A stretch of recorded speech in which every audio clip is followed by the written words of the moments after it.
Easter ବିବରଣ ଅଧ୍ୟାୟ 1 ରାଜାଙ୍କ ଭୋଜ। ଅକ୍ଷେଶ୍ୱରସ ହିନ୍ଦୁସ୍ଥାନଠାରୁ କୁଶ ଦେଶ ପର୍ଯ୍ୟନ୍ତ 127 ପ୍ରଦେଶ ଉପରେ ରାଜ୍ୟ କଲେ। ଏହି ଅକ୍ଷେଶ୍ୱରସ ରାଜା ସୁସନ ରାଜଧାନୀରେ ଆପଣା ରାଜସିଂହାସନରେ ଉପବିଷ୍ଟ ହେଲା ଉତ୍ତାରେ ଆପଣା ରାଜତ୍ୱର ତୃତୀୟ ବର୍ଷରେ ଆପଣ ସକଳ ଅଧିପତି ଓ ଦାସମାନଙ୍କ ପାଇଁ ଭୋଜ ପ୍ରସ୍ତୁତ କଲେ। ତହିଁରେ ପାରସ୍ୟ ଓ ମାଦୀୟ ଦେଶର ବିକ୍ରମୀ ଲୋକମାନେ ପୁଣି କୁଳୀନ ଓ ପ୍ରଦେଶାଧିପତିମାନେ ତାହାର ସାକ୍ଷାତରେ ଉପସ୍ଥିତ ହେଲେ। ସେ ଆପଣା ପ୍ରତାପାନ୍ୱିତ ରାଜ୍ୟର ଧନ ଓ ଆପଣା ମହତ୍ୱର ଶୋଭାର ଉତ୍କୃଷ୍ଟତା ଅନେକ ଦିନ ଅର୍ଥାତ୍ 180 ଦିନ ପର୍ଯ୍ୟନ୍ତ ପ୍ରଦର୍ଶନ କଲେ। ତହୁଁ ଏସବୁ ଦିନ ଗତ ହୁଅନ୍ତେ ରାଜା ସୁସନ ରାଜଧାନୀରେ ଉପସ୍ଥିତ ବଡ଼ ଓ ସାନ ସମସ୍ତ ଲୋକଙ୍କ ପାଇଁ ରାଜପୁରୀସ୍ଥ ଉଦ୍ୟାନର ପ୍ରାଙ୍ଗଣରେ 7 ଦିନ ପର୍ଯ୍ୟନ୍ତ ଭୋଜ କଲେ। ସେଠାରେ କାର୍ପାସ ନିର୍ମିତ ଶୁକ୍ଳ ହରିତ ଓ ନୀଳ ବସ୍ତ୍ରର ଚନ୍ଦ୍ରାତପ ଥିଲା। ତାହା ଶୁକ୍ଳ ଓ ଧୂମ୍ରବର୍ଣ୍ଣ ରଜ୍ଜୁ ଦ୍ୱାରା ରୌପ୍ୟମୟ କଡ଼ାରେ ମର୍ମର ସ୍ତମ୍ଭରେ ବନ୍ଧା ଥିଲା। ପୁଣି ରକ୍ତ ଓ ଶୁକ୍ଳ ଓ ପୀତ ଓ କୃଷ୍ଣବର୍ଣ୍ଣ ମର୍ମର ପ୍ରସ୍ତର ନିର୍ମିତ ଚଟାଣ ଉପରେ ସ୍ୱର୍ଣ୍ଣ ଓ ରୌପ୍ୟମୟ ଆସନ ଥିଲା। ଆଉ ସେମାନେ ନାନା ପ୍ରକାର ସୁବର୍ଣ୍ଣ ପାତ୍ରରେ ପାନଦ୍ରବ୍ୟ ଓ ରାଜାଙ୍କ ଉଦାରତାନୁସାରେ ପ୍ରଚୁର ରାଜକୀୟ ଦ୍ରାକ୍ଷାରସ ଦେଲେ। ଯଦ୍ୟପି ପାନ କରିବା ବିଧିଗତ ଥିଲା, କିନ୍ତୁ କାହାରି ପାଇଁ ପାନ କରିବା ବାଧ୍ୟତାମୂଳକ କରାଯାଇ ନଥିଲା, କାରଣ ପ୍ରତ୍ୟେକ ଜଣକୁ ଆପଣା ଆପଣା ଇଚ୍ଛାନୁସାରେ ପାନ କରିବାର ଅନୁମତି ଦେବା ପାଇଁ ରାଜା ଆପଣାର ଗୃହାଧ୍ୟକ୍ଷ ସମସ୍ତଙ୍କୁ ଆଜ୍ଞା ଦେଇଥିଲେ। ମଧ୍ୟ ରାଣୀ ବଷ୍ଟି ଅକ୍ଷେଶ୍ୱରସର ରାଜଗୃହରେ ସ୍ତ୍ରୀମାନଙ୍କ ପାଇଁ ଭୋଜ ପ୍ରସ୍ତୁତ କଲେ। ବଷ୍ଟି ରାଣୀଙ୍କ ଅସମ୍ମତି। 7ମ ଦିନରେ ରାଜା ଦ୍ରାକ୍ଷାରସରେ ହୃଷ୍ଟଚିତ୍ତ ହୋଇ ମହୁମନ, ବିସ୍ଥା, ଅର୍ବଣା, ବିକ୍ଥା ଓ ଅବଗଥ, ସେଥର ଓ କର୍କଶ ଅକ୍ଷେଶ୍ୱରସ ରାଜାଙ୍କ ଛାମୁସ୍ଥ ଏହି 7 ସେବାକାରୀ ନପୁଂସକଙ୍କୁ ଆଜ୍ଞା ଦେଲେ, ତୁମ୍ଭେମାନେ ଲୋକମାନଙ୍କୁ ଓ ଅଧିପତି ଗଣଙ୍କୁ ବଷ୍ଟି ରାଣୀର ସୌନ୍ଦର୍ଯ୍ୟ ଦେଖାଇବା ପାଇଁ ତାହାଙ୍କୁ ରାଜମୁକୁଟରେ ଭୂଷିତା କରି ରାଜାଙ୍କ ଛାମୁକୁ ଆଣ, ଯେଣୁ ସେ ପରମ ସୁନ୍ଦରୀ ଥିଲେ। ମାତ୍ର ବଷ୍ଟି ରାଣୀ ନପୁଂସକମାନଙ୍କ ଦ୍ୱାରା ରାଜାଙ୍କ କଥିତ ଆଜ୍ଞାରେ ଆସିବାକୁ ଅସମତା ହେଲା। ଏଣୁ ରାଜା ଅତିଶୟ କ୍ରୋଧ ହେଲେ ଓ ତାଙ୍କ ଅନ୍ତରରେ କ୍ରୋଧ ପ୍ରଜ୍ୱଳିତ ହେଲା। ଏଥିଉତ୍ତାରେ ରାଜା ସମୟ ଓ କାଳର ବିଦ୍ୱାନ ବର୍ଗଙ୍କୁ ପଚାରିଲେ, କାରଣ ବ୍ୟବସ୍ଥା ଓ ରାଜନୀତିଜ୍ଞମାନଙ୍କୁ ଏ ରୂପ ପଚାରିବାର ରାଜାଙ୍କ ରୀତି ଥିଲା। ଆଉ ଏହି ସମୟରେ କର୍ସନା, ସେଥର, ଅଦମାଥା, ତର୍ସିସ, ମେରସ, ମେର୍ସନା ଓ ମମୁଖନ ରାଜାଙ୍କ ନିକଟବର୍ତ୍ତୀ ଥିଲେ। ଏହି 7 ଜଣ ପାରସ୍ୟ ଓ ମାଦିଆ ଦେଶର ଅଧିପତି ରାଜାଙ୍କ ମୁଖ ଦର୍ଶନକାରୀ ପୁଣି ରାଜ୍ୟର ଶ୍ରେଷ୍ଠ ସ୍ଥାନରେ ଉପବିଷ୍ଟ ଥିଲେ। ରାଜା ପଚାରିଲେ, ବଷ୍ଟି ରାଣୀ ନପୁଂସକମାନଙ୍କ ଦ୍ୱାରା ପ୍ରେରିତ ଅକ୍ଷେଶ୍ୱରସ ରାଜାଙ୍କ ଆଜ୍ଞା ନ ମାନିବାରୁ ବ୍ୟବସ୍ଥାନୁସାରେ ଆମ୍ଭେମାନେ ତାହାଙ୍କୁ କ'ଣ କରିବା? ଏଥିରେ ମମୁଖନ ରାଜାଙ୍କ ଓ ଅଧିପତି ଗଣଙ୍କ ସାକ୍ଷାତରେ ଉତ୍ତର ଦେଲା, ବଷ୍ଟି ରାଣୀ କେବଳ ମହାରାଜାଙ୍କ ପ୍ରତି ନୁହେଁ, ମାତ୍ର ଅକ୍ଷେଶ୍ୱରସ ରାଜାଙ୍କ ଅଧୀନ ସମସ୍ତ ପ୍ରଦେଶର ଯାବତୀୟ ଅଧିପତି ଓ ଯାବତୀୟ ଲୋକଙ୍କ ପ୍ରତି ଅନୁଚିତ କର୍ମ କରିଅଛନ୍ତି। କାରଣ ରାଣୀଙ୍କ ଏହି କର୍ମର କଥା ସକଳ ସ୍ତ୍ରୀ ଲୋକଙ୍କ ମଧ୍ୟରେ ବ୍ୟାପିଯିବ। ଆଉ ଅକ୍ଷେଶ୍ୱରସ ରାଜା ବଷ୍ଟି ରାଣୀଙ୍କୁ ଆପଣା ନିକଟକୁ ଆଣିବାକୁ ଆଜ୍ଞା ଦେଲେ, ମାତ୍ର ସେ ଆସିଲେ ନାହିଁ। ଏହି ସମ୍ବାଦ ପାଇଲେ ସେମାନଙ୍କ ସାକ୍ଷାତରେ ସେମାନଙ୍କ ସ୍ୱାମୀମାନେ ତୁଚ୍ଛନୀୟ ହେବେ। ଆଉ ପାରସ୍ୟ ଓ ମାଦିଆର ଯେଉଁ କୁଳୀନ ସ୍ତ୍ରୀଗଣ ରାଣୀଙ୍କ ଏହି କର୍ମର ସମାଚାର ଆଜି ଶୁଣିଅଛନ୍ତି, ସେମାନେ ରାଜାଙ୍କ ସମସ୍ତ ଅଧିପତିଙ୍କୁ ଏହି ରୂପେ କହିବେ, ତହିଁରୁ ଅତିଶୟ ନିନ୍ଦା ଓ କ୍ରୋଧ ଉତ୍ପନ୍ନ ହେବ। ଏ ନିମନ୍ତେ ଯେବେ ମହାରାଜ ସନ୍ତୁଷ୍ଟ ହୁଅନ୍ତି, ତେବେ ବଷ୍ଟି ଅକ୍ଷେଶ୍ୱରସ ରାଜା ନିକଟକୁ ଆଉ ନ ଆସିବାକୁ ରାଜାଜ୍ଞା ଶ୍ରୀ ଛାମୁରୁ ପ୍ରକାଶିତ ହେଉ। ପୁଣି ଏହା ଅନ୍ୟଥା ନୋହିବା ପାଇଁ ପାରସିକ ଓ ମାଦୀୟ ବ୍ୟବସ୍ଥା ମଧ୍ୟରେ ଲିଖିତ ହେଉ। ପୁଣି ମହାରାଜା ତାହାର ରାଣୀପଦ ଅନ୍ୟକୁ ଦିଅନ୍ତୁ ଯେ ତାହା ଅପେକ୍ଷା ଅଧିକ ଉତ୍ତମ ଅଟନ୍ତି। ଆହୁରି ରାଜ୍ୟ ବୃହତ୍, ଏଣୁ ରାଜ୍ୟର ସବୁ ସ୍ଥାନରେ ଏହି ରାଜାଜ୍ଞା ପ୍ରକାଶିତ ହେଲେ। ସ୍ୱାମୀ କ୍ଷୁଦ୍ର ହେଉ କି ମହାନ ହେଉ, ସମସ୍ତ ଭାର୍ଯ୍ୟାମାନେ ଆପଣା ଆପଣା ସ୍ୱାମୀମାନଙ୍କୁ ମର୍ଯ୍ୟାଦା କରିବେ। ଏହି କଥାରେ ରାଜା ଓ ଅଧିପତିଗଣ ସନ୍ତୁଷ୍ଟ ହୁଅନ୍ତେ ରାଜା ମମୁଖନର ପରାମର୍ଶାନୁସାରେ କର୍ମ କଲେ। ତହୁଁ ସେ ପ୍ରତ୍ୟେକ ପ୍ରଦେଶର ଅକ୍ଷରାନୁସାରେ ଓ ପ୍ରତ୍ୟେକ ଗୋଷ୍ଠୀର ଭାଷାନୁସାରେ ରାଜାଙ୍କ ଅଧୀନ ପ୍ରତ୍ୟେକ ପ୍ରଦେଶକୁ ଏହି ରୂପେ ପତ୍ର ପଠାଇଲେ, ପ୍ରତ୍ୟେକ ପୁରୁଷ ଆପଣା ଆପଣା ଗୃହରେ କର୍ତ୍ତୃତ୍ୱ କରୁ ଓ ସ୍ୱଗୋଷ୍ଠୀୟ ଭାଷାନୁସାରେ ତାହା ପ୍ରଚାର କରୁ।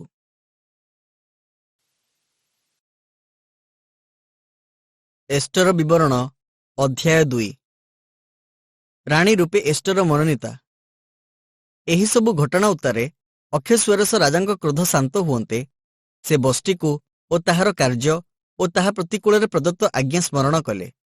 ତେଣୁ ରାଜାଙ୍କ ସେବାକାରୀ ଭୃତ୍ୟମାନେ ତାହାଙ୍କୁ କହିଲେ, ମହାରାଜାଙ୍କ ପାଇଁ ସୁନ୍ଦରୀ ଯୁବତୀ କନ୍ୟାଗଣର ଅନ୍ୱେଷଣ କରାଯାଉ। ଆଉ ମହାରାଜା ଆପଣା ରାଜ୍ୟର ସମସ୍ତ ପ୍ରଦେଶରେ କର୍ମଚାରୀଗଣ ନିଯୁକ୍ତ କରନ୍ତୁ। ସେମାନେ ସେହିସବୁ ସୁନ୍ଦରୀ ଯୁବତୀ କନ୍ୟାଗଣକୁ ସୁସନ ରାଜଧାନୀରେ ଏକତ୍ର କରି ଅନ୍ତଃପୁରର ସ୍ତ୍ରୀମାନଙ୍କ ରକ୍ଷକ ରାଜନପୁଂସକ ହେଗୟର ହସ୍ତରେ ସମର୍ପଣ କରନ୍ତୁ। ପୁଣି ସେମାନଙ୍କ ଅଙ୍ଗରାଗାର୍ଥକ ଦ୍ରବ୍ୟ ସେମାନଙ୍କୁ ଦତ୍ତ ହେଉ। ତହିଁ ଉତ୍ତାରେ ଯେଉଁ କନ୍ୟା ମହାରାଜାଙ୍କର ତୁଷ୍ଟିକାରିଣୀ ହେବ ସେ ବଷ୍ଟି ବଦଳେ ରାଣୀ ହେବ। ଏହି କଥାରେ ରାଜାଙ୍କ ସନ୍ତୋଷ ହୁଅନ୍ତେ ସେ ସେପରି କଲେ। ସେହି ସମୟରେ ମର୍ଦ୍ଦଖୟ ନାମେ ଜଣେ ଜିହୁଦୀୟ ଲୋକ ସୁସନ ରାଜଧାନୀରେ ଥିଲେ। ସେ ବିନ୍ୟାମିନ ବଂଶୀୟ ଜାଇରର ପୁତ୍ର, ସିମିର ପୌତ୍ର, କିସ୍ର ପ୍ରପୌତ୍ର।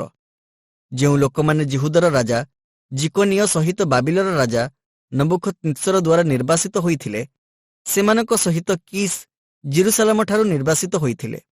ମର୍ଦ୍ଦଖୟ ଆପଣା ପିତୃବ୍ୟର କନ୍ୟା ହଦସାକୁ ଅର୍ଥାତ୍ ଏଷ୍ଟରଙ୍କୁ ପ୍ରତିପାଳନ କଲେ, କାରଣ ତାହାର ପିତା କି ମାତା ନଥିଲେ। ସେହି କନ୍ୟା ପରମ ସୁନ୍ଦରୀ ଓ ସୁବଦନା ଥିଲେ। ତାହାର ପିତାମାତା ମଲା ଉତ୍ତାରେ ମର୍ଦ୍ଦଖୟ ତାହାଙ୍କୁ ନିଜ କନ୍ୟା ରୂପେ ଗ୍ରହଣ କରିଥିଲେ। ଏ ଉତ୍ତାରୁ ରାଜାଙ୍କ ସେହି ବାକ୍ୟ ଓ ଆଜ୍ଞା ପ୍ରଚାରିତ ହୁଅନ୍ତେ ସୁସନ ରାଜଧାନୀରେ ହେଗୟ ନିକଟରେ ଅନେକ କନ୍ୟା ସଂଗୃହୀତ ହେବା ବେଳେ ଏଷ୍ଟର ହିଁ ରାଜପୁରୀକୁ ସ୍ତ୍ରୀ ରକ୍ଷକ ହେଗୟ ନିକଟକୁ ନିଆଗଲା। ଏଥିରେ ଏହି ଯୁବତୀ ହେଗୟର ତୁଷ୍ଟିଜନକ ହୋଇ ତାହାଠାରୁ ଅନୁଗ୍ରହ ପାଇଲା। ଏଣୁ ସେ ଶୀଘ୍ର ଅଙ୍ଗରାଗାର୍ଥକ ଦ୍ରବ୍ୟାଦିର ଯେ ଅଂଶ ତାହାଙ୍କୁ ଦେବାର ହୁଅଇ ତାହା ଓ ରାଜଗୃହରୁ ମନୋନୀତ 7 ଦାସୀ ତାହାଙ୍କୁ ଦେଲା। ଆଉ ସେ ତାହାଙ୍କୁ ତାହାର ଦାସୀଗଣ ସହିତ ଅନ୍ତଃପୁରର ସର୍ବୋତ୍ତମ ସ୍ଥାନରେ ବାସ କରାଇଲା।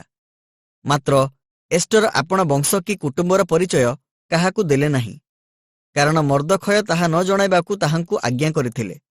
ଏଥି ଉତ୍ତାରେ ଏଷ୍ଟର କିପରି ଅଛି ଓ ତାହା ପ୍ରତି କ'ଣ କରାଯିବ, ଏହା ଜାଣିବା ପାଇଁ ମର୍ଦ୍ଦଖୟ ପ୍ରତିଦିନ ଅନ୍ତଃପୁରର ପ୍ରାଙ୍ଗଣ ସମ୍ମୁଖରେ ଯାତାୟାତ କଲେ।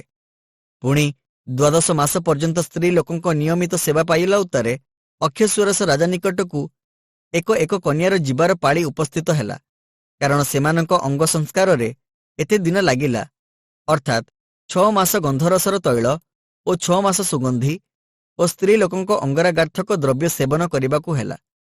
ପୁଣି ରାଜା ନିକଟକୁ ଯିବାକୁ ହେଲେ ପ୍ରତ୍ୟେକ ଯୁବତୀ ନିମନ୍ତେ ଏହି ନିୟମ ଥିଲା ଯେ ସେ କୌଣସି ଦ୍ରବ୍ୟ ମାଗିଲେ ଅନ୍ତଃପୁରରୁ ରାଜଗୃହକୁ ଯିବା ସମୟରେ ସଙ୍ଗେ ନେବା ନିମନ୍ତେ ତାହା ତାକୁ ଦିଆଯାଉଥିଲା।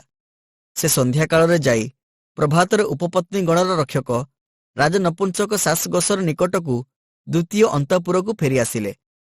ରାଜା ତାହା ପ୍ରତି ତୁଷ୍ଟ ହୋଇ ଯେ ପର୍ଯ୍ୟନ୍ତ ତାହାର ନାମ ଧରି ନ ଡକାଇଲେ ସେ ରାଜା ନିକଟକୁ ପୁନର୍ବାର ଯିବ ନାହିଁ। ଏ ଉତ୍ତାରୁ ମର୍ଦ୍ଦଖୟ ଆପଣ ପିତୃବ୍ୟ ଅବିହଇଲର ଯେଉଁ ଏଷ୍ଟର ନାମ୍ନୀ କନ୍ୟାକୁ ନିଜ କନ୍ୟା ରୂପେ ଗ୍ରହଣ କରିଥିଲେ, ରାଜା ନିକଟକୁ ତାହାର ଯିବାର ପାଳି ପଡ଼ନ୍ତେ ସ୍ତ୍ରୀମାନଙ୍କ ରକ୍ଷକ ରାଜନପୁଂସକ ହେଗୟ ଯାହା ଯାହା ନିରୂପଣ କରିଥିଲେ ତାହା ଛଡ଼ା ସେ ଆଉ କିଛି ମାଗିଲା ନାହିଁ। ତଥାପି ଯେଉଁମାନେ ଏଷ୍ଟର ପ୍ରତି ଦୃଷ୍ଟି କଲେ ସେ ସମସ୍ତେ ତାହାଙ୍କୁ ଅନୁଗ୍ରହ କଲେ। ରାଜାଙ୍କ ରାଜତ୍ୱର 7ମ ବର୍ଷର 10ମ ମାସରେ ଅର୍ଥାତ୍ ଟେବେତ୍ ମାସରେ ଏଷ୍ଟର ରାଜଗୃହକୁ ଅକ୍ଷେଶ୍ୱରସ ରାଜା ନିକଟକୁ ନିଆଗଲା। ତହିଁରେ ରାଜା ଅନ୍ୟ ସକଳ ସ୍ତ୍ରୀଠାରୁ ଏଷ୍ଟରଙ୍କୁ ଅଧିକ ପ୍ରେମ କଲେ। ପୁଣି ଅନ୍ୟ ସକଳ ଯୁବତୀଠାରୁ ସେ ରାଜାଙ୍କ ଦୃଷ୍ଟିରେ ଅଧିକ ଅନୁଗ୍ରହ ଓ ଦୟା ପାଇଲା। ଏଣୁ ସେ ତାହାର ମସ୍ତକରେ ରାଜମୁକୁଟ ଦେଇ ବଷ୍ଟି ବଦଳେ ତାକୁ ରାଣୀ କଲେ। ଏଥି ଉତ୍ତାରେ ରାଜା ଆପଣ ସମସ୍ତ ଅଧିପତି ଓ ଦାସମାନଙ୍କ ପାଇଁ ଏଷ୍ଟରଙ୍କ ଭୋଜ ବୋଲି ମହାଭୋଜ ପ୍ରସ୍ତୁତ କଲେ ଓ ସବୁ ପ୍ରଦେଶର କରମୋଚନ କଲେ ଓ ରାଜାଙ୍କ ଉଦାରତାନୁସାରେ ଦାନ କଲେ। ମର୍ଦ୍ଦଖୟ ଦ୍ୱାରା ଚକ୍ରାନ୍ତ ଉନ୍ମୋଚନ। କନ୍ୟାମାନେ ଦ୍ୱିତୀୟ ଥର ସଂଗୃହୀତ ହେବା ସମୟରେ ମର୍ଦ୍ଦଖୟ ରାଜଦ୍ୱାରରେ ବସିଲେ। ଏଷ୍ଟର ମର୍ଦ୍ଦଖୟର ଆଜ୍ଞାନୁସାରେ ଆପଣା ବଂଶ ଓ କୁଟୁମ୍ବର ପରିଚୟ କାହାକୁ ହିଁ ଦେଲା ନାହିଁ, କାରଣ ଏଷ୍ଟର ମର୍ଦ୍ଦଖୟ ନିକଟରେ ପ୍ରତିପାଳିତ ହେବା ସମୟରେ ଯେପରି କରୁଥିଲେ ସେତେବେଳେ ମଧ୍ୟ ସେପରି ତାହାର ଆଜ୍ଞା ପାଳନ କଲେ।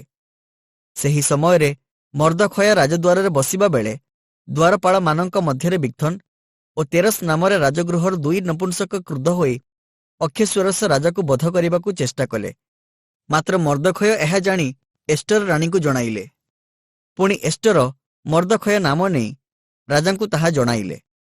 ତହିଁରେ ଅନୁସନ୍ଧାନ ଦ୍ୱାରା ସେହି କଥା ପ୍ରମାଣ ହୁଅନ୍ତେ ସେହି 2 ଜଣ ବୃକ୍ଷରେ ଫାଶୀ ପାଇଲେ ଆଉ ସେହି କଥା ରାଜାଙ୍କ ସାକ୍ଷାତରେ ଇତିହାସ ପୁସ୍ତକରେ ଲେଖାଗଲା। ଏଷ୍ଟର ବିବରଣ ଅଧ୍ୟାୟ 3। ଜିହୁଦୀଙ୍କ ବିରୁଦ୍ଧରେ ହାମନର ଷଡ଼ଯନ୍ତ୍ର। ଏହି ସକଳ ଘଟଣା ଉତ୍ତାରେ ଅକ୍ଷେଶ୍ୱରେଶ ରାଜା ଅଗାଗୀୟ ହମଦଥାର ପୁତ୍ର ହାମନକୁ ଉନ୍ନତ କରି ଉଚ୍ଚ ପଦାନ୍ୱିତ କଲେ, ଆଉ ତାହାଙ୍କ ସଙ୍ଗୀ ସମସ୍ତ ଅଧିପତିର ଆସନ ଅପେକ୍ଷା ତାହାଙ୍କୁ ଶ୍ରେଷ୍ଠ ଆସନ ଦେଲେ। ତହିଁରେ ରାଜାଙ୍କ ଯେତେ ଦାସ ରାଜଦ୍ୱାରରେ ଥିଲେ, ସେ ସମସ୍ତେ ନତ ହୋଇ ହାମନକୁ ପ୍ରଣାମ କଲେ, କାରଣ ରାଜା ତାହା ବିଷୟରେ ସେ ରୂପ ଆଜ୍ଞା ଦେଇଥିଲେ। ମାତ୍ର ମର୍ଦ୍ଦଖୟ ନତ ହେଲେ ନାହିଁ, କି ଅବା ତାହାଙ୍କୁ ପ୍ରଣାମ କଲେ ନାହିଁ। ଏଣୁ ରାଜଦ୍ୱାରବର୍ତ୍ତୀ ରାଜାଙ୍କ ଦାସଗଣ ମର୍ଦ୍ଦଖୟଙ୍କୁ କହିଲେ, ତୁମ୍ଭେ କାହିଁକି ରାଜାଜ୍ଞା ଲଙ୍ଘନ କରୁଅଛ? ଏହି ରୂପେ ସେମାନେ ପ୍ରତିଦିନ ତାହାଙ୍କୁ କହିଲେ, ତଥାପି ସେ ସେମାନଙ୍କର କଥା ମାନିଲେ ନାହିଁ। ଏଣୁ ଏହି ମର୍ଦ୍ଦଖୟର କଥା ରହିବ କି ନାହିଁ, ଏହା ଜାଣିବା ଇଚ୍ଛାରେ ସେମାନେ ହାମନକୁ ତାହା ଜଣାଇଲେ। କାରଣ ମର୍ଦ୍ଦଖୟ ଯେ ଜିହୁଦୀୟ ଲୋକ, ଏହା ସେ ସେମାନଙ୍କୁ କହିଥିଲେ। ଯେତେବେଳେ ହାମନ ଦେଖିଲେ ଯେ ମର୍ଦ୍ଦଖୟ ନତ ହେଲେ ନାହିଁ, କି ଅବା ତାହାଙ୍କୁ ପ୍ରଣାମ କଲେ ନାହିଁ, ସେତେବେଳେ ସେ କ୍ରୋଧରେ ପରିପୂର୍ଣ୍ଣ ହେଲେ। ମାତ୍ର ସେ କେବଳ ମର୍ଦ୍ଦଖୟ ଉପରେ ହସ୍ତକ୍ଷେପ କରିବାକୁ ଲଘୁଜ୍ଞାନ କଲେ, କାରଣ ସେମାନେ ତାହାଙ୍କୁ ମର୍ଦ୍ଦଖୟର ବଂଶୀୟ ଲୋକଙ୍କ କଥା ଜଣାଇଥିଲେ। ତେଣୁ ହାମନ ଅକ୍ଷେଶ୍ୱରେଶର ସମୁଦାୟ ରାଜ୍ୟରେ ସମସ୍ତ ଜିହୁଦୀୟଙ୍କୁ ଅର୍ଥାତ୍ ମର୍ଦ୍ଦଖୟର ଲୋକଙ୍କୁ ବିନାଶ କରିବାକୁ ଚେଷ୍ଟା କଲେ। ଆଉ ସେହି ବିଷୟରେ ଅକ୍ଷେଶ୍ୱରେଶ ରାଜାଙ୍କ ରାଜତ୍ୱର 12 ବର୍ଷର ନିସନ ନାମକ ପ୍ରଥମ ମାସରେ ହାମନର ସାକ୍ଷାତରେ ଅଦର ନାମକ 12 ମାସ ପର୍ଯ୍ୟନ୍ତ ସେମାନେ ପ୍ରତିଦିନ ଓ ପ୍ରତି ମାସ ପୁର ଅର୍ଥାତ୍ ଗୁଲିବାଣ୍ଟ କଲେ। ଏଥି ଉତ୍ତାରେ ହାମନ ଅକ୍ଷେଶ୍ୱରେଶ ରାଜାଙ୍କୁ କହିଲେ, ଆପଣଙ୍କ ରାଜ୍ୟର ସମସ୍ତ ପ୍ରଦେଶସ୍ଥ ଲୋକଙ୍କ ମଧ୍ୟରେ ଛିନ୍ନ ଭିନ୍ନ ଓ ପୃଥକୀକୃତ ଏକ ଦେଶୀୟ ଲୋକ ଅଛନ୍ତି। ଅନ୍ୟ ସକଳ ଲୋକଙ୍କର ବ୍ୟବସ୍ଥା ଠାରୁ ସେମାନଙ୍କ ବ୍ୟବସ୍ଥା ଭିନ୍ନ। ମଧ୍ୟ ସେମାନେ ମହାରାଜାଙ୍କ ବ୍ୟବସ୍ଥା ମାନନ୍ତି ନାହିଁ। ଏଣୁ ସେମାନଙ୍କ ବ୍ୟବହାର ସହ୍ୟ କରିବା ମହାରାଜାଙ୍କର ଉଚିତ ନୁହେଁ। ମହାରାଜା ସନ୍ତୁଷ୍ଟ ହେଲେ ସେମାନଙ୍କୁ ବିନାଶ କରିବା ପାଇଁ ପତ୍ର ଲେଖାଯାଉ। ତହିଁରେ ମୁଁ ରାଜକାର୍ଯ୍ୟରେ ନିଯୁକ୍ତ ଲୋକଙ୍କ ହସ୍ତରେ ରାଜଭଣ୍ଡାରକୁ ଆଣିବା ପାଇଁ 10,000 ତାଳନ୍ତ ରୂପା ଦେବି। ଏଥିରେ ରାଜା ଆପଣା ହସ୍ତରୁ ସନ୍ତକ ଅଙ୍ଗୁରୀୟ କାଢ଼ି ଜିହୁଦୀୟମାନଙ୍କର ଶତ୍ରୁ ଅଗାଗୀୟ ହମଦଥାର ପୁତ୍ର ହାମନକୁ ଦେଲେ। ପୁଣି ରାଜା ହାମନକୁ କହିଲେ, ସେହି ରୂପା ଓ ସେହି ଦେଶୀୟ ଲୋକ ତୁମ୍ଭକୁ ଦିଆଗଲା। ସେମାନଙ୍କ ପ୍ରତି ଯାହା ତୁମ୍ଭର ଇଚ୍ଛା ତାହା କର। ଏଣୁ ପ୍ରଥମ ମାସର ତ୍ରୟୋଦଶ ଦିନରେ ରାଜାଙ୍କ ଲେଖକମାନେ ଆହୁତ ହୁଅନ୍ତେ। ହାମନର ସମସ୍ତ ଆଜ୍ଞାନୁସାରେ ପ୍ରତ୍ୟେକ ପ୍ରଦେଶସ୍ଥ ରାଜପ୍ରତିନିଧିଗଣ ଓ ଅଧିପତିଗଣ ଓ ପ୍ରତ୍ୟେକ ଦେଶୀୟ ଲୋକଙ୍କ ଶାସନକର୍ତ୍ତାଗଣ ପ୍ରତି ପ୍ରତ୍ୟେକ ପ୍ରଦେଶର ଅକ୍ଷରାନୁସାରେ ଓ ପ୍ରତ୍ୟେକ ଦେଶୀୟ ଲୋକଙ୍କ ଭାଷାନୁସାରେ ପତ୍ର ଲିଖିତ ହେଲେ। ତାହା ଅକ୍ଷେଶ୍ୱରେଶ ରାଜାଙ୍କ ନାମରେ ଲିଖିତ ଓ ରାଜାଙ୍କ ଅଙ୍ଗୁରୀୟରେ ମୁଦ୍ରାଙ୍କିତ ହେଲା। ପୁଣି ଏକ ଦିନରେ ଅର୍ଥାତ୍ ଅଦର ନାମକ 12 ମାସର ତ୍ରୟୋଦଶ ଦିନରେ ଯୁବା, ବୃଦ୍ଧ, ଶିଶୁ ଓ ସ୍ତ୍ରୀମାନଙ୍କ ସହିତ ସବୁ ଜିହୁଦୀୟମାନଙ୍କୁ ସଂହାର, ବଧ ଓ ବିନାଶ କରିବାକୁ ଓ ସେମାନଙ୍କ ସମ୍ପତ୍ତି ଲୁଟିବାକୁ ସେହି ପତ୍ର ଧାବକ ଗଣଙ୍କ ଦ୍ୱାରା ରାଜାଙ୍କ ସବୁ ପ୍ରଦେଶକୁ ପ୍ରେରିତ ହେଲେ। ପୁଣି ସେହି ଦିନ ନିମନ୍ତେ ସମସ୍ତ ଲୋକ ଯେପରି ପ୍ରସ୍ତୁତ ହୁଅନ୍ତି, ଏଥିପାଇଁ ପ୍ରତ୍ୟେକ ପ୍ରଦେଶରେ ଆଜ୍ଞା ପ୍ରଚାର କରିବାକୁ ଓ ଯାବତୀୟ ଲୋକଙ୍କୁ ଗୋଚର କରାଇବାକୁ ସେହି ଲିଖନର ପ୍ରତିଲିପି ଦିଆଗଲା। ଆଉ ଧାବକଗଣ ରାଜାଜ୍ଞା ପାଇ ଶୀଘ୍ର ବାହାରିଗଲେ। ପୁଣି ସେହି ଆଜ୍ଞା ସୁସନ ରାଜଧାନୀରେ ପ୍ରକାଶିତ ହେଲା। ତହୁଁ ରାଜା ଓ ହାମନ ପାନ କରିବାକୁ ବସିଲେ, ମାତ୍ର ସୁସନ ନଗର ଉଦ୍ବିଗ୍ନ ହେଲା। ଏଷ୍ଟର ବିବରଣ ଅଧ୍ୟାୟ 4। ଜିହୁଦୀଙ୍କ ସାହାଯ୍ୟାର୍ଥେ ଏଷ୍ଟରଙ୍କ ପ୍ରତିଶ୍ରୁତି। ମର୍ଦ୍ଦଖୟ ଏହିସବୁ ବିଷୟ ଗୋଚର ହୁଅନ୍ତେ ଆପଣ ବସ୍ତ୍ର ଚିରିଲେ ଓ ଅଖା ପିନ୍ଧି ଓ ଭସ୍ମ ଲେପନ କରି ନଗର ମଧ୍ୟକୁ ଯାଇ ଉଚ୍ଚ ଓ ବିଳାପ ସ୍ୱରରେ ରୋଦନ କଲେ। ପୁଣି ସେ ରାଜଦ୍ୱାରର ସମ୍ମୁଖ ପର୍ଯ୍ୟନ୍ତ ଗଲେ, କାରଣ ଅଖା ପିନ୍ଧି କାହାକୁ ରାଜଦ୍ୱାରରେ ପ୍ରବେଶ କରିବାର ଅନୁମତି ନଥିଲା। ଆଉ ପ୍ରତ୍ୟେକ ପ୍ରଦେଶର ଯେଉଁ ଯେଉଁ ସ୍ଥାନକୁ ଏହି ରାଜାଜ୍ଞା ଓ ନିୟମପତ୍ର ପହଞ୍ଚିଲା, ସେହି ସକଳ ସ୍ଥାନର ଜିହୁଦୀୟମାନଙ୍କ ମଧ୍ୟରେ ମହାଶୋକ ଓ ଉପବାସ ଓ କ୍ରନ୍ଦନ ଓ ବିଳାପ ହେଲା। ପୁଣି ଅନେକେ ଅଖା ଓ ଭସ୍ମରେ ଶୟନ କଲେ। ଏଣୁ ଏଷ୍ଟରଙ୍କ ଦାସୀଗଣ ଓ ନପୁଂସକମାନେ ଆସି ଏହି କଥା ତାହାଙ୍କୁ ଜଣାଇଲେ। ତେଣୁ ରାଣୀ ଅତିଶୟ ଶୋକ କଲେ। ପୁଣି ମର୍ଦ୍ଦଖୟ ଠାରୁ ଅଖା କାଢ଼ି ତାହାଙ୍କୁ ପିନ୍ଧାଇବା ପାଇଁ ବସ୍ତ୍ର ପଠାଇଲେ, ମାତ୍ର ସେ ତାହା ଗ୍ରହଣ କଲେ ନାହିଁ। ଏଥିରେ ରାଜାଙ୍କ ଦ୍ୱାରା ଏଷ୍ଟରଙ୍କ ସେବାରେ ନିଯୁକ୍ତ ହତକ ନାମକ ରାଜନପୁଂସକକୁ ଏଷ୍ଟର ଡାକି कौन हेला ओ काहेकि ताहा हेला यह जानिबा निमंते मर्दखय निकटकू जिबा पई ताहांकू आज्ञा देले।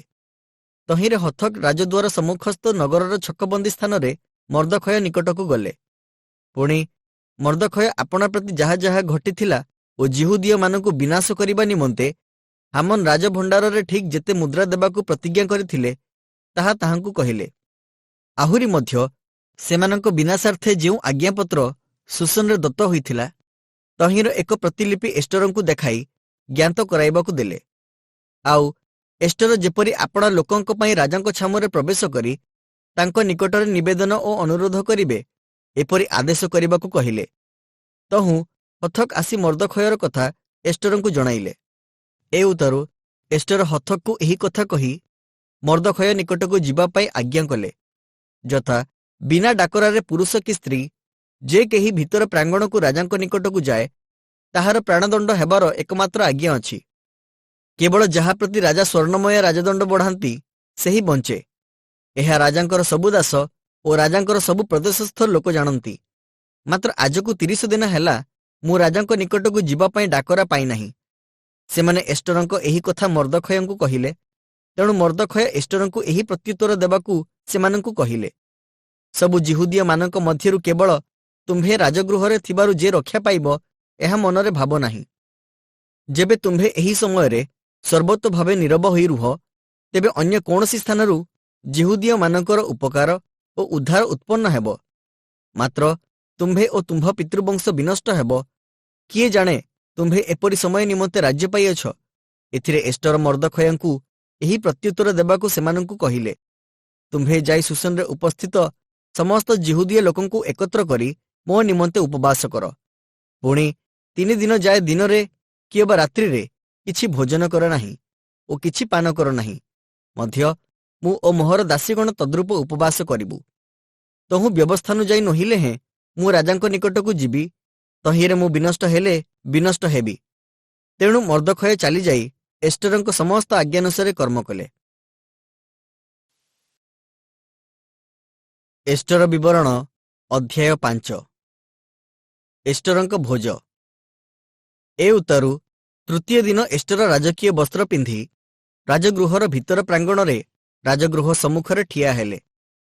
सेही समयरे राजा राजगृहरे गृहद्वार सम्मुखरे राजसिंहासन उपरे उपविष्ट थिले।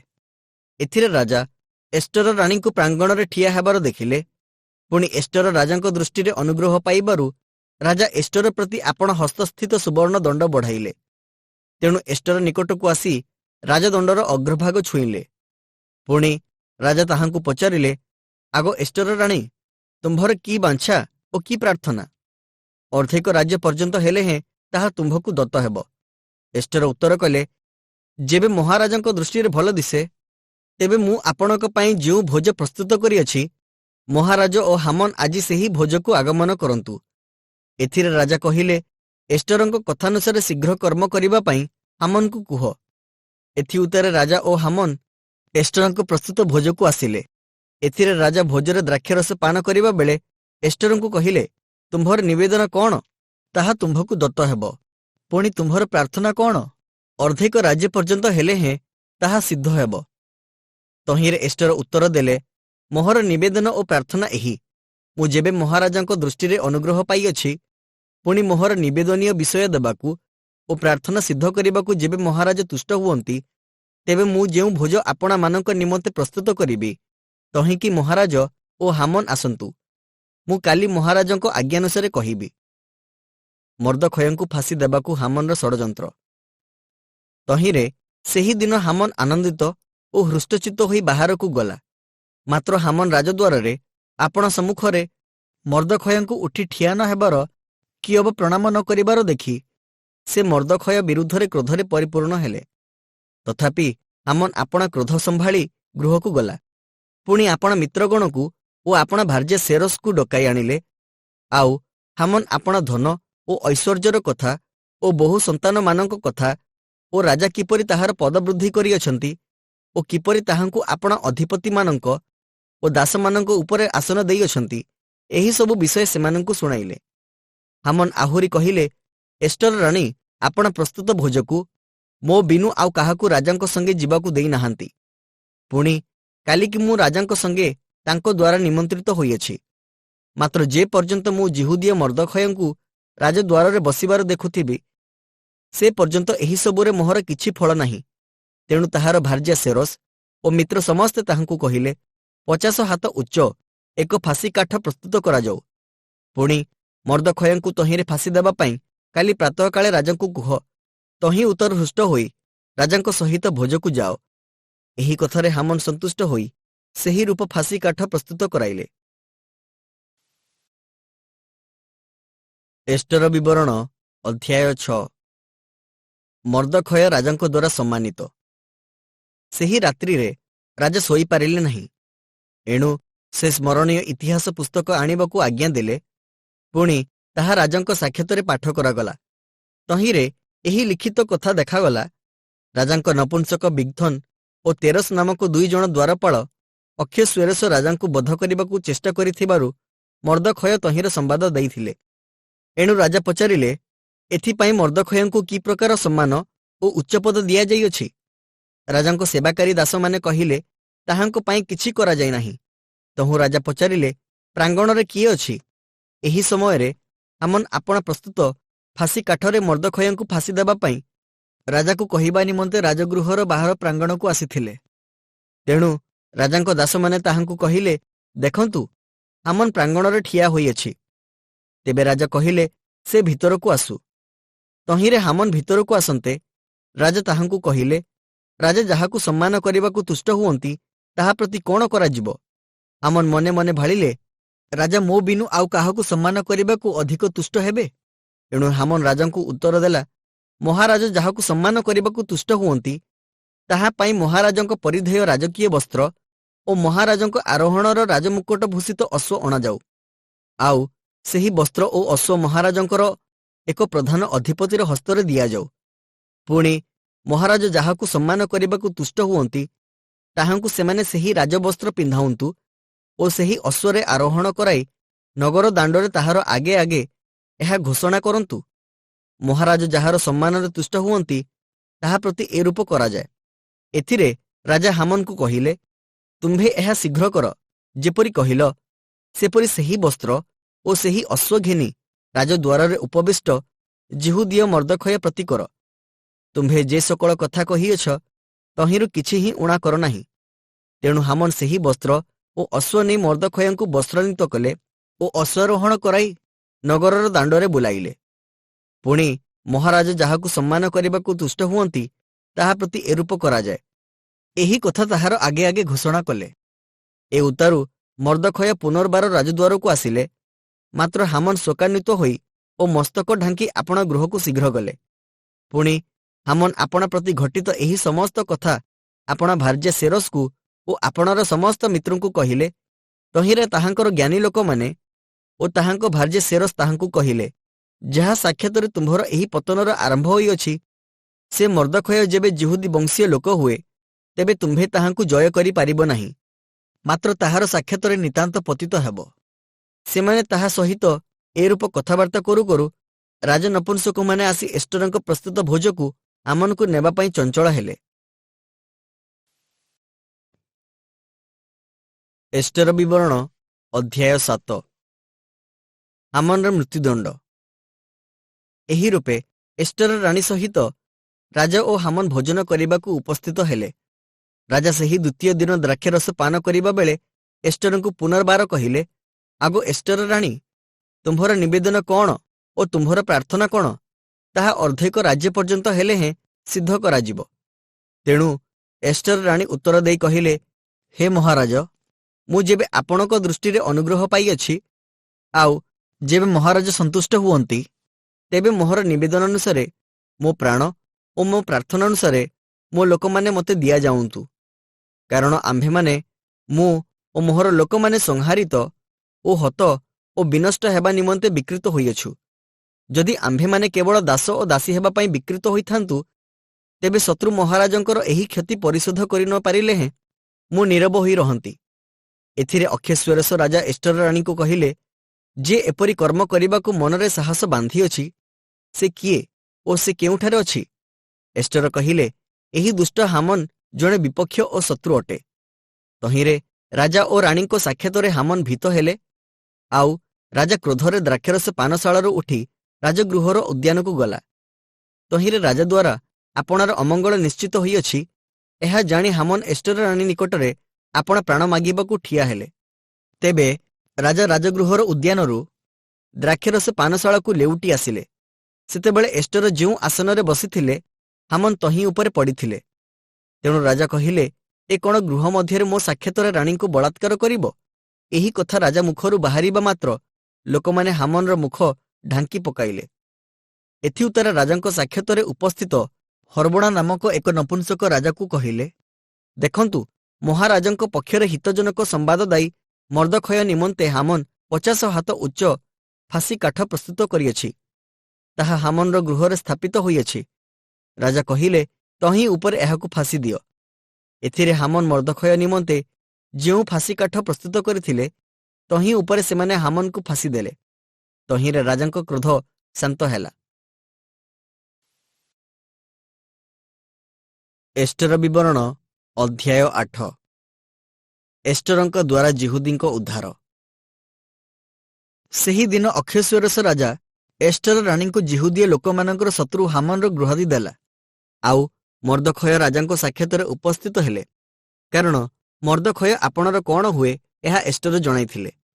ଏଥିରେ ରାଜା ହାମନଠାରୁ ଯେଉଁ ଅଙ୍ଗୁରୀୟ ନେଇଥିଲେ, ତାହା କାଢ଼ି ମର୍ଦ୍ଦଖୟଙ୍କୁ ଦେଲେ। ପୁଣି ଏଷ୍ଟର ହାମନର ଗୃହ ଉପରେ ମର୍ଦ୍ଦଖୟଙ୍କୁ ନିଯୁକ୍ତ କଲେ। ଏଷ୍ଟର ରାଜାଙ୍କ ନିକଟରେ ପୁନର୍ବାର ନିବେଦନ କଲେ। ପୁଣି ଜିହୁଦୀୟମାନଙ୍କ ପ୍ରତିକୂଳରେ ଅଗାଗୀୟ ହାମନର କୃତ ଅମଙ୍ଗଳ ଓ ତାହାର କଳ୍ପିତ କଳ୍ପନା ନିବାରଣାର୍ଥେ ତାହାର ଚରଣରେ ପଡ଼ି ରୋଦନ କରି ପ୍ରାର୍ଥନା କଲେ। ତହିଁରେ ରାଜା ଏଷ୍ଟର ଆଡ଼େ ସୁବର୍ଣ୍ଣ ଦଣ୍ଡ ବିସ୍ତାର କରନ୍ତେ ଏଷ୍ଟର ଉଠି ରାଜା ଛାମୁରେ ଠିଆ ହୋଇ କହିଲେ, ଯେବେ ମହାରାଜ ସନ୍ତୁଷ୍ଟ ହୁଅନ୍ତି, ତେବେ ମୁଁ ମହାରାଜାଙ୍କ ଦୃଷ୍ଟିରେ ଅନୁଗ୍ରହ ପାଇଅଛି। ପୁଣି ଏହି କର୍ମ ମହାରାଜାଙ୍କ ଦୃଷ୍ଟିରେ ଯଥାର୍ଥ ବୋଧ ହୁଏ। ଆଉ ମୁଁ ମହାରାଜାଙ୍କର ତୁଷ୍ଟିକାରିଣୀ ଅଟେ। ତେବେ ମହାରାଜାଙ୍କର ସମୁଦାୟ ପ୍ରଦେଶସ୍ଥ ଜିହୁଦୀୟମାନଙ୍କୁ ବିନାଶ କରିବା ପାଇଁ ଅଗାଗୀୟ ହମଦାଥାର ପୁତ୍ର ହାମନ ଯେ ସକଳ ପତ୍ର ଲେଖିବାକୁ ପରାମର୍ଶ ଦେଇଥିଲେ, ତାହା ଅନ୍ୟଥା କରିବାକୁ ଲେଖାଯାଉ। ଯେହେତୁ ମୋ ଲୋକଙ୍କ ପ୍ରତି ଯେଉଁ ଅମଙ୍ଗଳ ଘଟିବ, ତାହା ଦେଖି ମୁଁ କିପରି ସହିପାରିବି? ପୁଣି ଆପଣା କୁଟୁମ୍ବମାନଙ୍କ ବିନାଶ ଦେଖି କିପରି ସହିପାରିବି? ଏଥିରେ ଅକ୍ଷଶ୍ୱରସ ରାଜା ଏଷ୍ଟର ରାଣୀଙ୍କୁ ଓ ଜିହୁଦୀୟ ମର୍ଦ୍ଦଖୟଙ୍କୁ କହିଲେ, ଦେଖ, ମୁଁ ଏଷ୍ଟରଙ୍କୁ ହାମନର ଗୃହ ଦେଲି। ଲୋକମାନେ ହାମନକୁ ଫାଶୀ କାଠରେ ଫାଶୀ ଦେଇଅଛନ୍ତି, କାରଣ ସେ ଜିହୁଦୀୟମାନଙ୍କ ଉପରେ ହସ୍ତକ୍ଷେପ କରିଥିଲେ। ମଧ୍ୟ ତୁମ୍ଭେମାନେ ରାଜା ନାମରେ ଜିହୁଦୀୟମାନଙ୍କ ନିକଟକୁ ଆପଣା ଆପଣା ଇଚ୍ଛାନୁସାରେ ପତ୍ର ଲେଖ ଓ ତାହା ରାଜାଙ୍କ ଅଙ୍ଗୁରୀୟରେ ମୋହରାଙ୍କିତ କର। କାରଣ ରାଜାଙ୍କ ନାମରେ ଲିଖିତ ଓ ରାଜାଙ୍କ ଅଙ୍ଗୁରୀୟରେ ମୋହରାଙ୍କିତ ପତ୍ର କେହି ଅନ୍ୟଥା କରି ନ ପାରେ।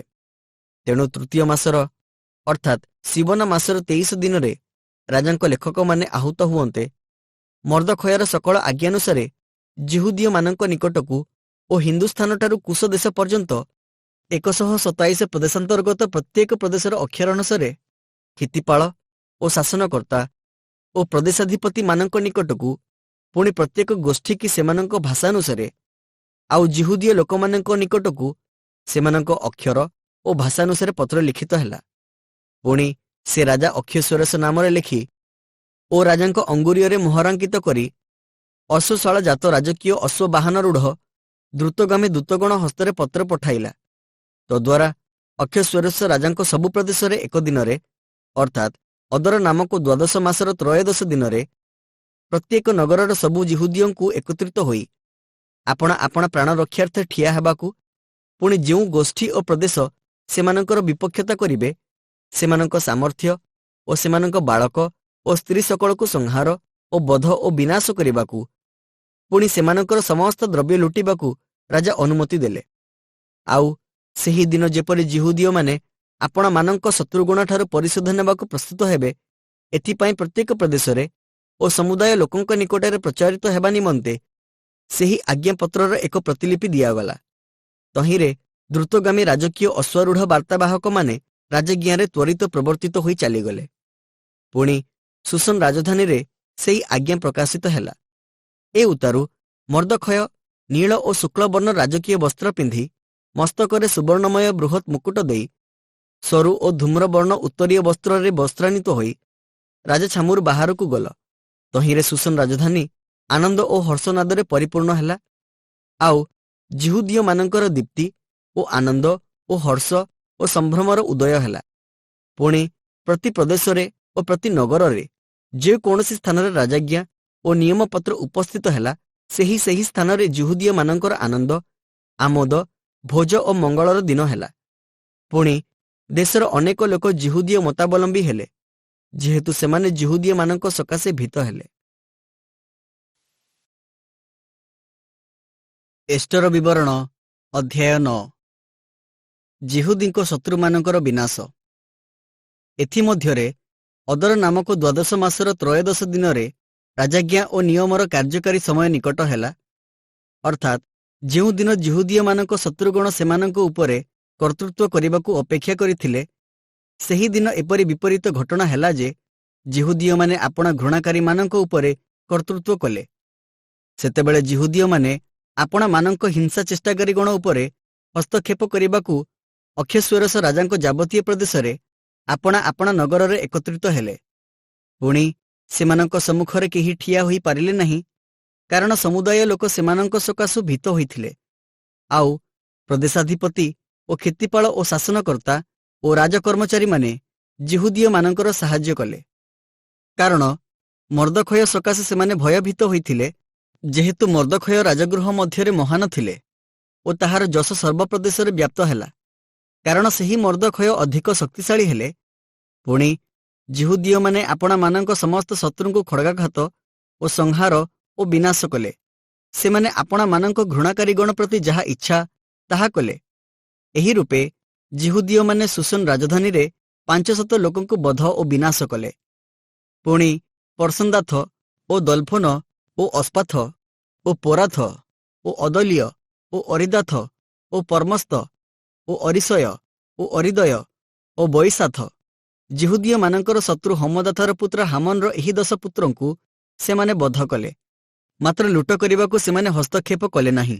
ଯେଉଁମାନେ ସୁସନ ରାଜଧାନୀରେ ହତ ହେଲେ, ସେମାନଙ୍କର ସଂଖ୍ୟା ସେହି ଦିନରେ ରାଜା ଛାମୁକୁ ଆସନ୍ତେ ରାଜା ଏଷ୍ଟର ରାଣୀଙ୍କୁ କହିଲେ, ଜିହୁଦୀୟମାନେ ସୁସନ ରାଜଧାନୀରେ 500 ଲୋକ ଓ ହାମନର 10 ପୁତ୍ରଙ୍କୁ ବଧ ଓ ବିନାଶ କରିଅଛନ୍ତି। ତେବେ ସେମାନେ ରାଜାଙ୍କ ଅବଶିଷ୍ଟ ପ୍ରଦେଶ ସକଳରେ କ'ଣ କରିନଥିବେ? ଏବେ ତୁମ୍ଭର ନିବେଦନ କ'ଣ, ତାହା ତୁମ୍ଭକୁ ଦତ୍ତ ହେବ, ଓ ତୁମ୍ଭର ଆଉ ପ୍ରାର୍ଥନା କ'ଣ, ତାହା ସିଦ୍ଧ ହେବ। ତହୁଁ ଏଷ୍ଟର କହିଲେ, ଯେବେ ମହାରାଜ ସନ୍ତୁଷ୍ଟ ହୁଅନ୍ତି, ତେବେ ଆଜିର ଆଜ୍ଞା ପ୍ରମାଣେ କାଲି ହିଁ କରିବାର ଅନୁମତି ସୁସନସ୍ଥ ଜିହୁଦୀୟମାନଙ୍କ ପ୍ରତି ଦତ୍ତ ହେଉ, ଆଉ ହାମନର 10 ପୁତ୍ର ଫାଶୀ କାଠରେ ଟଙ୍ଗା ଯାଉନ୍ତୁ। ଏଥିରେ ସେପରି କରାଯିବାକୁ ରାଜା ଆଜ୍ଞା ଦେଲେ। ପୁଣି ସେହି ଆଜ୍ଞା ସୁସନରେ ପ୍ରଚାରିତ ହେଲା। ତହିଁରେ ଲୋକମାନେ ହାମନର 10 ପୁତ୍ରଙ୍କୁ ଫାଶୀ କାଠରେ ଟଙ୍ଗାଇଲେ। ଆଉ ସୁସନସ୍ଥ ଜିହୁଦୀୟମାନେ ଅଦର ମାସର ଚତୁର୍ଦ୍ଦଶ ଦିନରେ ମଧ୍ୟ ଏକତ୍ରିତ ହୋଇ ସୁସନରେ 300 ଲୋକଙ୍କୁ ବଧ କଲେ, ମାତ୍ର ଲୁଟ କରିବା ପାଇଁ ହସ୍ତକ୍ଷେପ କଲେ ନାହିଁ। ଏଥିମଧ୍ୟରେ ରାଜାଙ୍କ ନାନା ପ୍ରଦେଶ ନିବାସୀ ଅନ୍ୟ ସକଳ ଜିହୁଦୀୟ ଲୋକମାନେ ଏକତ୍ରିତ ହୋଇ ଆପଣା ଆପଣା ପ୍ରାଣ ନିମନ୍ତେ ଠିଆ ହେଲେ। ପୁଣି ଆପଣାମାନଙ୍କ ଶତ୍ରୁଗଣଠାରୁ ବିଶ୍ରାମ ପାଇ ଘୃଣାକାରୀମାନଙ୍କର 75,000 ଲୋକଙ୍କୁ ବଧ କଲେ, ମାତ୍ର ଲୁଟ କରିବା ପାଇଁ ହସ୍ତକ୍ଷେପ କଲେ ନାହିଁ। ଏହି ସମସ୍ତ ଅଦର ମାସର ତ୍ରୟୋଦଶ ଦିନରେ ହେଲା। ପୁଣି ସେହି ମାସର ଚତୁର୍ଦ୍ଦଶ ଦିନରେ ସେମାନେ ବିଶ୍ରାମ କରି ତାହା ଭୋଜନପାନ ଓ ଆନନ୍ଦ କରିବାର ଦିନ କଲେ। ମାତ୍ର ସୁସନସ୍ଥ ଜିହୁଦୀୟମାନେ ସେହି ମାସର ତ୍ରୟୋଦଶ ଓ ଚତୁର୍ଦ୍ଦଶ ଦିନରେ ଏକତ୍ରିତ ହେଲେ ଓ ସେହି ମାସର 15 ଦିନରେ ବିଶ୍ରାମ କରି ତାହା ଭୋଜନପାନର ଓ ଆନନ୍ଦର ଦିନ କଲେ। ଏ ନିମନ୍ତେ ଗ୍ରାମସ୍ଥ ଅର୍ଥାତ୍ ପ୍ରାଚୀରହୀନ ନଗର ନିବାସୀ ଜିହୁଦୀୟମାନେ ଅଦର ମାସର ଚତୁର୍ଦ୍ଦଶ ଦିନକୁ ଆନନ୍ଦ ଓ ଭୋଜନପାନ ଓ ମଙ୍ଗଳର, ପୁଣି ପରସ୍ପର ଅଂଶ ପଠାଇବାର ଦିନ କରି ମାନନ୍ତି। ପୁରୀମ୍ ପର୍ବ ଆରମ୍ଭ। ଏଥି ଉତ୍ତାରେ ମର୍ଦ୍ଦଖୟ ଏହିସବୁ ବିଷୟ ଲେଖିଲେ ଓ ଅକ୍ଷଶ୍ୱେରୋସ ରାଜାଙ୍କ ନିକଟସ୍ଥ ଓ ଦୂରସ୍ଥ ସକଳ ପ୍ରଦେଶରେ ଥିବା ସମସ୍ତ ଜିହୁଦୀୟମାନଙ୍କ ନିକଟକୁ ପତ୍ର ପଠାଇଲେ।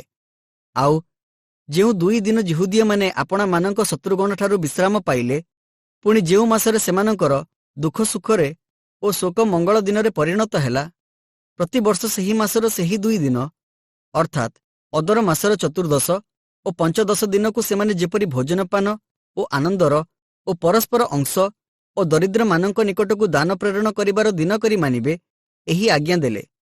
ତହିଁରେ ଜିହୁଦୀୟମାନେ ଯେପରି ଆରମ୍ଭ କରିଥିଲେ ଓ ମର୍ଦ୍ଦଖୟ ଯେପରି ଲେଖିଥିଲେ ସେମାନେ ତଦ୍ରୂପେ ବ୍ୟବହାର କରିବାକୁ ସମ୍ମତ ହେଲେ।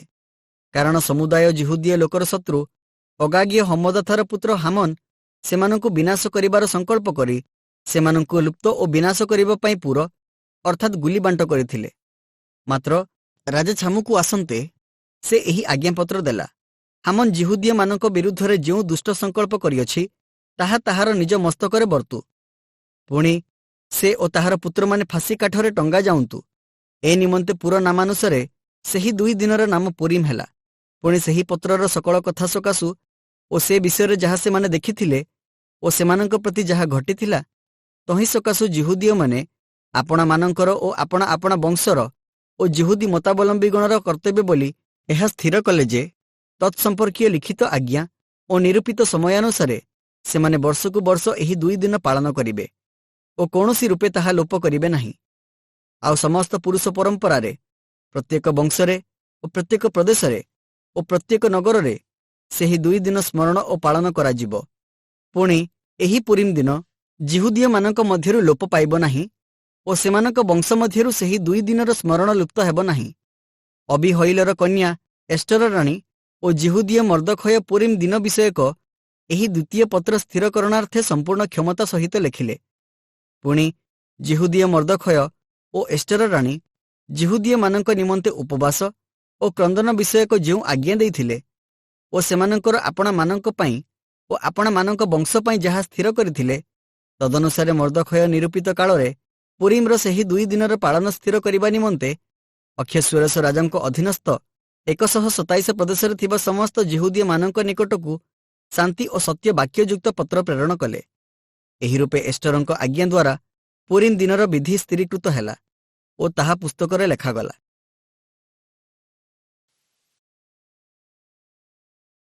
ଏଷ୍ଟର ବିବରଣ ଅଧ୍ୟାୟ 10। ମର୍ଦ୍ଦଖୟଙ୍କର ମହାନତା। ସେହି ଅକ୍ଷଶ୍ୱେରୋସ ରାଜା ଦେଶ ଓ ସମୁଦ୍ରସ୍ଥ ଉପଦ୍ୱୀପ ସମୂହରେ କର ବସାଇଲେ। ପୁଣି ତାହାର ପରାକ୍ରମ ଓ ପ୍ରଭାବର ସବୁ କଥା ଆଉ ରାଜା ମର୍ଦ୍ଦଖୟଙ୍କୁ ଯେଉଁ ମହତ୍ୱ ଦେଇ ଉଚ୍ଚ ପଦରେ ନିଯୁକ୍ତ କଲେ ତହିଁର ସମ୍ପୂର୍ଣ୍ଣ ବିବରଣ କି ମାଦିଆ ଓ ପାରସ୍ୟ ଦେଶର ରାଜାମାନଙ୍କ ଇତିହାସ ପୁସ୍ତକରେ ଲିଖିତ ନାହିଁ। କାରଣ ଜିହୁଦୀୟ ମର୍ଦ୍ଦଖୟ ଅକ୍ଷଶ୍ୱେରୋସ ରାଜାଙ୍କ ପ୍ରଧାନମନ୍ତ୍ରୀ ହୋଇ ଜିହୁଦୀୟ ଲୋକମାନଙ୍କ ମଧ୍ୟରେ ମହାନ ଓ ଆପଣା ଭ୍ରାତୃସମୂହ ମଧ୍ୟରେ ପ୍ରିୟ ପାତ୍ର ଓ ଆପଣା ଲୋକଙ୍କର ମଙ୍ଗଳ ଅନ୍ୱେଷୀ ପୁଣି ଆପଣା ସମସ୍ତ ବଂଶ ପ୍ରତି ଶାନ୍ତିବାଦୀ ଥିଲେ।